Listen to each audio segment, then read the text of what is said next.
Hello guys ඉතින් අද මම මේ වීඩියෝ එකෙන් කතා කරන්න යන්නේ සෝෂල් මීඩියා මාකටිං වලදී අපිට නිතර ඇහෙන වචනයක් වන රීච් කියන වචනය එක්ස්ප්ලেইন කරන්න.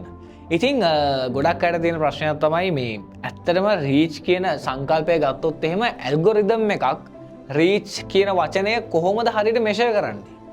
ඉතින් ඕකට ප්‍රැක්ටිකල් උදාහරණයක් විදිහට මම අරගෙන ආවොත් එහෙම මම ගන්නවා මගේ ෆෝන් එක අරගෙන මම යනවා මගේ Facebook එකට ගිහිල්ලා ඔයාලට දැන් මම පෙන්නනවා මම මේ මගේ Facebook එක ස්ක්‍රෝල් කරනවා. හරිද?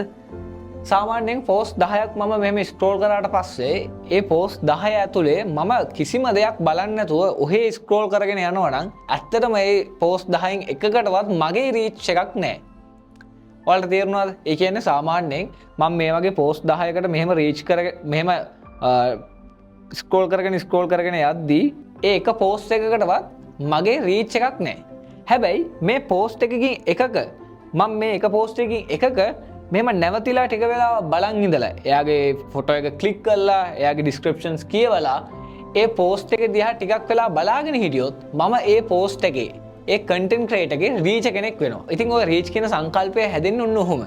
සාමාන්‍යයෙන් ඔයාලට තව මම සංකල්පය කෙටි කරොත් එහෙම රීච් කෙනෙක් සමානයි ඇක්ටිව් යූසර් මෙම්බර් කෙනෙක්ට. ඉතින් මම හිතනවා ඔයාලට රීච් කියන සංකල්පය නැත්තම් මේ අපි සෝෂල් මීඩියා මාකටිං වලදී ඩිජිටල් මාකටිං වලදී කතා කරන මේ රීච් කියන වචනේ එදිනෙදා ඇහෙන වචනේ වාගේ ඉන්සයිට්ස් වල Facebook page වල Instagram වල Google Ads වල තියෙන මේ රීච් කියන වචනය කොහොමද හැදෙන්නේ කියන එක ඔයාලට දැන් තේරුණා. ඉතින් අපි ආරාධනා කරනවා තවත් මේ වගේ knowledgeable videos බලන්න අපිව subscribe කරන්න කියලා. ඉතින් අපි next video එකේදී හම්බෙමු.